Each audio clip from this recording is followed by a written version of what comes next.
ही नहीं औरतों के लिए उनकी इज्जत क्या होती है। वो इंसान आखिर मंगलसूत्र की बात कैसे कर सकता है? आप हम कैसे मान लें कि भाई मंगलसूत्र उनके लिए इंपॉर्टेंट है भी? वो कैसे बात करें?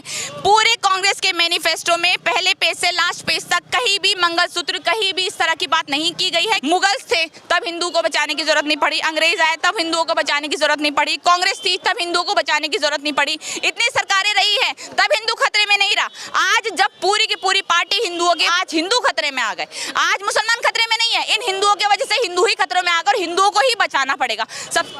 नमस्कार, आप देख रहे हैं DS4, मैं हूं आपके साथ नफीसा खान। 2024 लोकसभा चुनावों की चर्चा हर जगह है। लोगों से लेकर नेताओं के बीच में 24 की लड़ाई तेज होती जा रही है। जनता के बीच में क्या मुद्दे हावी हैं, ये जानने की कोशिश हम लगातार कर रहे हैं। 3 चरण, तीसरा चरण होना है, 2 चरण हो चुके हैं, लेकिन इस तीसरे चरण में कौन सा बड़ा मुद्दा रहने वाला है, बातचीत करते हैं। और देखिए, मेरे साथ वायरल फेस जुड़ चुकी है नेहा जी, जो हमेशा बाकी से अपनी बात रखते हैं, मुद्दों पर अपनी राय रखते हैं। और अब जानना बेहद जरूरी है कि 2024 लोकसभा चुनाव देश के लिए कितना जरूरी है। नेताओं के बयान को लेकर चर्चा करते हैं। नेहा जी, पहले शुरुआत करते हैं। देखिए, जनता की भीड़ लगी हुई है और जनता से मैं बात कर रही थी, कई मुद्दे मुझे गिनवाए जा रहे थे, लेकिन नेताओं की बयानबाजी को लेकर क्या राय है? पीएम मोदी के भाषण आप सुन रही होंगी, कैसे लग रहे हैं इन दिनों भाषण? फिलहाल तो लग नहीं रहा कि वो पीएम है। जितनी बौखलाए हुए हैं, जितनी बौखलाहट उनके दिल में है, उनकी जुबान पे है, लग तो नहीं रहा वो पीएम है। देखिए, अब मुद्दे सारे खत्म हो चुके हैं। अब पता चल गया है कि हमारी हार हो रही है। अब पता चल गया है कि हमारी 400 पार क्या, शायद हमारी 40 पार भी ना आए। तो इसलिए वो बेचारे हिंदू मुसलमान पर उतर आए हैं। सिर्फ और सिर्फ अब उनका एक ही टॉपिक रह गया है, सिर्फ हिंदू और मुसलमान।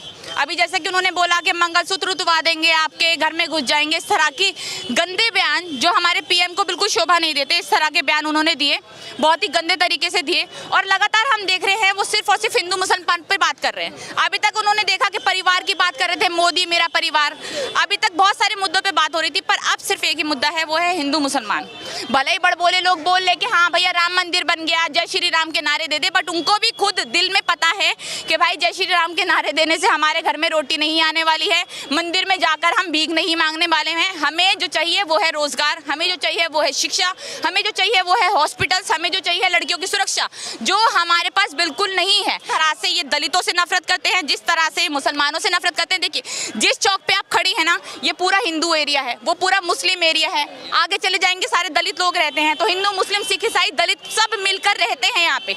आप कितनी भी कोशिश कर लीजिए, आप उस एके को खत्म नहीं कर सकते। पर जब पता चल जाता है कि हम हारने वाले हैं, इस बारी हमारी सरकार चेंज होने वाली है, इस बारी गठबंधन सरकार कह ले, हम कांग्रेस सरकार कह ले, पूरी मजबूती से आगे हारी है, तो हमारे को सिर्फ एक ही मुद्दा दिखता है, वो है हिंदू मुसलमान और दलित। हिंदू मुसलमानों को लड़वाओ, जय श्री राम के नारे लगवाओ, मंदिर मंदिर मंदिर के नाम पे वोट पाओ और जीत जाओ। ऐसा इस बार तो कम से कम नहीं होने। माजी, आप देख रहे हैं पीएम मोदी की कि कांग्रेस अगर आती है तो एक ही वर्ग के लोगों को सारी संपत्ति दे दी जाएगी। मंगलसूत्र जैसा मुद्दा अब चुनावों में देखने को मिल रहा है, ये क्या है? बौखलाहट है क्या?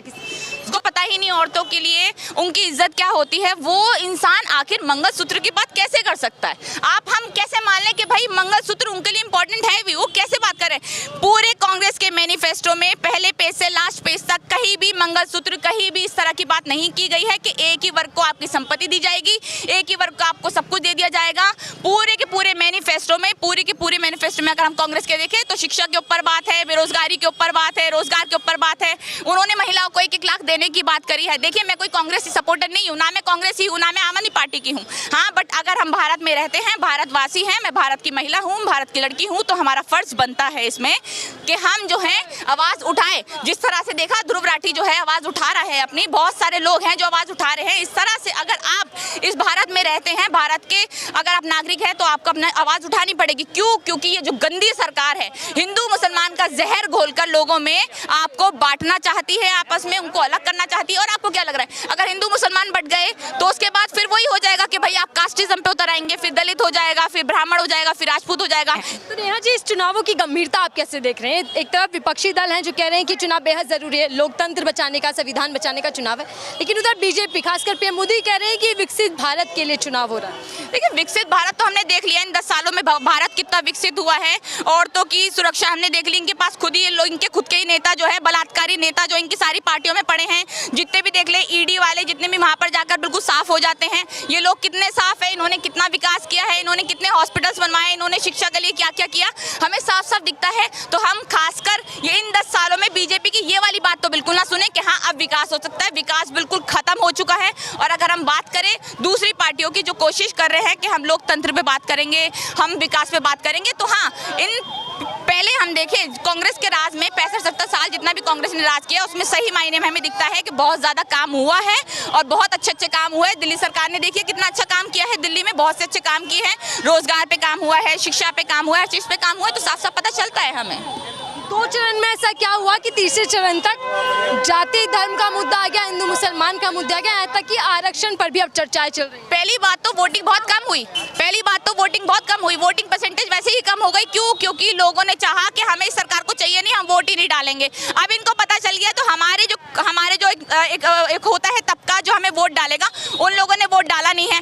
एक तबका जो है मुसलमान तबका और दूसरा तबका दलित तबका जो है वो वोट डालने जा रहे थे, तब उनको डर लगने लगा, तब उनके पास एक मुद्दा आ गया कि भाई किसी भी तरह से हम वोट नहीं ले सकते, नहीं जीत सकते, तो हम हिंदू मुसलमान को पकड़े, जहर घोले और वहाँ पर चुनाव लड़े और जीत जाए। यही इनका मुझे दिख रहा है।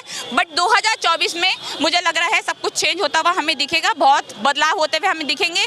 हर 10 में से 8 लोग मुझे दिख रहा है, वो 2 पता नहीं कौन से लोग हैं, वो 2 बोलने वाले, जैसे बोला कि आएगा तो मोदी ही। शायद उनके लिए उनकी बेटियों की, उनकी बहनों की सुरक्षा कुछ नहीं है, उनके लिए रोजगार कुछ नहीं है। क्यों? क्योंकि वो खुद अनपढ़ है, कमाना नहीं है, तो उनके लिए रोजगार कुछ नहीं है, शिक्षा उनको चाहिए नहीं क्योंकि स्कूल वो जाते नहीं हैं। उनके लिए बीजेपी कुछ नहीं है, उनके लिए सिर्फ एक ही मुद्दा है, सिर्फ है मोदी। सिर्फ हर जगह मोदी ने ये किया, मोदी ने वो किया, रो के दिखाएंगे। अभी तो देखिए क्या क्या ड्रामे होते हैं आगे। मुगल्स थे तब हिंदू को बचाने की जरूरत नहीं पड़ी, अंग्रेज आए तब हिंदुओं को बचाने की जरूरत नहीं पड़ी, कांग्रेस थी तब हिंदुओं को बचाने की जरूरत नहीं पड़ी, इतनी सरकारें रही है तब हिंदू खतरे में नहीं रहा। आज जब पूरी की पूरी पार्टी हिंदुओं के हिंदू खतरे में आ गए, आज मुसलमान खतरे में नहीं है, इन हिंदुओं की वजह से हिंदू ही खतरों में आ गए और हिंदुओं को ही बचाना पड़ेगा। सबसे बेकार चीज तो मुझे ये लगती है। बट अगर 2024 की हम बात करें तो कुछ चेंज देखने को हमें जरूर मिलेगा। जो लहर की बात हम लगातार करते हैं, जो बीजेपी भी कहती है कि मोदी लहर चल रही है, क्या वो धीमी हुई या फिर वो खत्म हो चुकी है? मोदी लहर थी एक टाइम पे, हाँ हमने देखा 2014 में हमने देखा कि मोदी लहर थी, बट 2024 में वो मोदी लहर खत्म हो चुकी है। लोग होशियार हो चुके हैं। हमने देखा है कि शिक्षा के लिए कुछ भी नहीं हुआ है, हमने देखा एक भी हॉस्पिटल नहीं बना है। अगर हम ये सारी चीजें देखते हैं और एक समझदार इंसान ये सब चीजें देखता है, वो तो जरूर ये तो नहीं कहेगा कि भैया आएगा तो मोदी ही, और इस तरह की बातें तो भी बिल्कुल नहीं करेगा। हाँ, कुछ लोग बेवकूफ़ हो सकते हैं जो इस चीज़ में खुश हो कि हिंदू मुसलमान करके अपनी रोटियां से के वो खुश हो सकते हैं, बट मुझे नहीं लगता कि मोदी की अब लहर है। मोदी की लहर खत्म हो चुकी है, तभी मुसलमान और हिंदू की बातें हो रही हैं यहाँ पे। इंडिया अलायंस को कैसे देख रहे हैं, उस पर क्या राय, और बीजेपी की स्थिति क्या है इस चुनावों में, क्योंकि 24 का चुनाव को लेकर चर्चा बहुत ज्यादा हो रही है। इंडिया अलायंस जो है वो बहुत अच्छा कर रहा है देखिए, और इंडिया अलायंस जो है वो बातें कर रहा है जो हमें हमारे जो बेसिक नीड्स हैं, हमारी जो नीड्स है उसके ऊपर बात कर रहा है। रोजगार की हम बात कर ले, 1 लाख की हम बात कर ले, या फिर पढ़ाई के लिए बात कर ले, लोन, स्टूडेंट लोन की बात कर ले, जो है कांग्रेस बहुत अच्छा कर रही है। और भी पार्टियां हैं, आम आदमी पार्टी बहुत अच्छा कर रही है, बहुत अच्छी चीजें दे रही है। अभी देखिए ना ईडी की रिपोर्ट, ईडी का सबको इन्होंने थपका लगा कर डाल दिया है जेल में। केजरीवाल को अपने अंदर कर रखा है, मनीष सिसोदिया को आपने 2 साल से अंदर कर दिया है।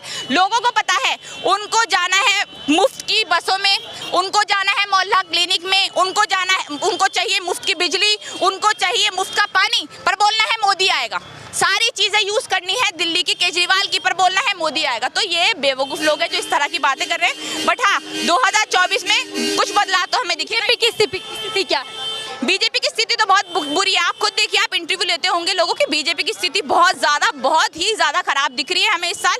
क्यों? क्योंकि उनके जो बोल है, बयान है, गंदी उनकी मेंटेलिटी जो है वो लोगों के सामने आ चुकी है, दिख चुका है। और केजरीवाल की गिरफ्तारी से लोग बहुत ज्यादा नाराज भी हैं। हमने देखा कि बहुत ज्यादा नाराज है, दिल्ली के लोग ही नहीं, बाहर के लोग भी बहुत ज्यादा नाराज हैं। क्यों? क्योंकि साफ साफ अब पिक्चर सामने है कि भैया जो भी इनको लगता है हमारे लिए मुश्किल कड़ी है, उसको लो, ईडी का वो लगवाओ उस पर और डाल दो अंदर।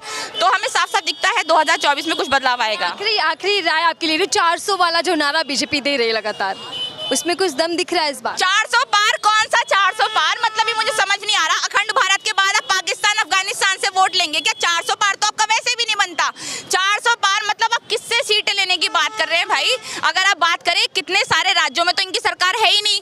अब उन राज्यों में पूरी की पूरी पूरी जो है किसी कांग्रेस की सरकार है, कोई अपनी सरकार है, हैदराबाद में किसी की सरकार है। तो अगर इस तरह से हम बात करते हैं जहाँ पे इनको वोट कभी पड़ते ही नहीं, केरला में इनको वोट पड़ते ही नहीं, इतनी सारी सीटें हैं, तो 400 पार की बातें कैसे कर रहे हैं मुझे समझ नहीं आ रहा। अगर ये बात करें हाँ चलो 200 पार, अगर ये बात करें 250 पार, तो एक लॉजिक दिखता है कि हाँ चलो 200-250 पार। 400 पार का तो सबसे बड़ा बुरा बयान है इनका।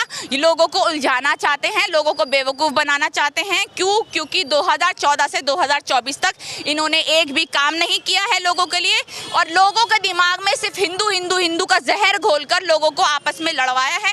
तो हमें लग रहा है कि 400 पार नहीं, शायद 40 पार के भी लाले पड़ जाएंगे। बहुत धन्यवाद हमसे बातचीत करने के लिए। नीरज हमारे साथ जुड़ी हुई थी। वायरल फ्रेज है, अक्सर बातें रखती रहती है, राय रखती रहती है तमाम मुद्दों पर, लेकिन हम जान रहे थे कि 2024 की लड़ाई कहाँ पहुंची। कुर्सी की लड़ाई, और कुर्सी के लिए तमाम पार्टियां लगी हुई हैं, तैयारियों में जुटी हुई है। तीसरा चरण देखना होगा तीसरे चरण में क्या मुद्दा हावी रहने वाला है। फिलहाल के लिए